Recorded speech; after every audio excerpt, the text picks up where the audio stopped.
Всем привет!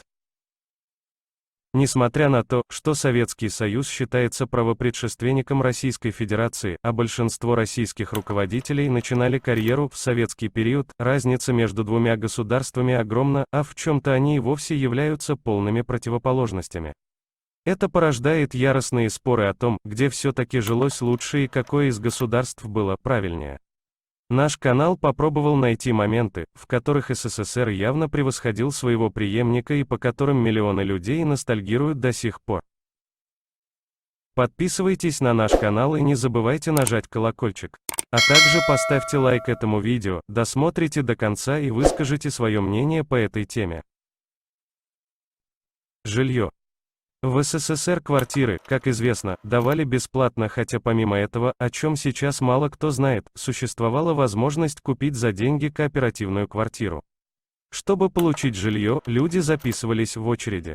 Продолжительность ожидания могла быть, конечно, разной, кто-то обзаводился жильем за 2-3 года, а кто-то ждал десятилетиями. Зависело это от региона или места работы в случае, если жилье строил работодатель. Однако, условия проживания в квартирах были скромнее, чем сейчас, люди меньше уделяли свое внимание бытовым трудностям. Сейчас бесплатные квартиры выдают в строго ограниченном количестве, а подавляющее большинство людей вынуждены за жилье платить. Можно или копить на него, или взять в ипотеку. Позволить себе ипотечное удовольствие, согласно исследованиям, может только около трети населения страны. А те, кто все-таки позволяет, в большинстве своем вынуждены годами жить в режиме жесткой экономии. В СССР на получение квартиры реально претендовали все нуждающиеся, а сам процесс не сопровождался снижением качества жизни. Поэтому, несмотря на некоторые плюсы постсоветского времени, например, новые квартиры в среднем стали значительно больше по площади, возможность обзавестись новым жильем для среднестатистического человека упала. Спорт. Через 10 лет после окончания Второй мировой войны Советский Союз стал, ни много ни мало, сильнейшей спортивной державой планеты. Каковой и оставался до самого своего конца и даже чуть дольше. Определяется это очень просто. Самые престижные спортивные соревнования в мире, на которых представлено наибольшее количество видов спорта, Олимпийские игры. Они бывают летними и зимними. Так вот, начиная с соревнований 1956 года в австралийском Мельбурне, СССР выиграл 6 летних Олимпиад по общему количеству золотых медалей, а его главный соперник, США, всего 3.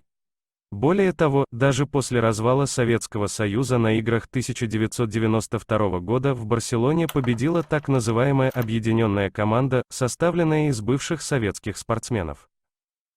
Разумеется, такие результаты были возможны только благодаря всеохватывающей системе спортивной подготовки, вовлекающей, так или иначе, значительную часть населения страны. После развала СССР она постепенно деградировала, что хорошо видно на олимпийских результатах РФ, на летних играх она занимала вторые места в 1996 году и 2000 году, третьи, в 2004 году а на двух последних и вовсе выпала из тройки призеров. Похожий упадок наблюдался и на зимних играх. Правда, в 2014 году на домашней Олимпиаде в Сочи Россия вдруг стала первой. Признак ли это грядущего спортивного возрождения или одиночное достижение, достигнутое сверхусилием на фоне допингового скандала, покажет время. Расслоение. СССР строился как государство социальной справедливости, поэтому одной из изначальных установок было выравнивание уровня доходов разных категорий населения.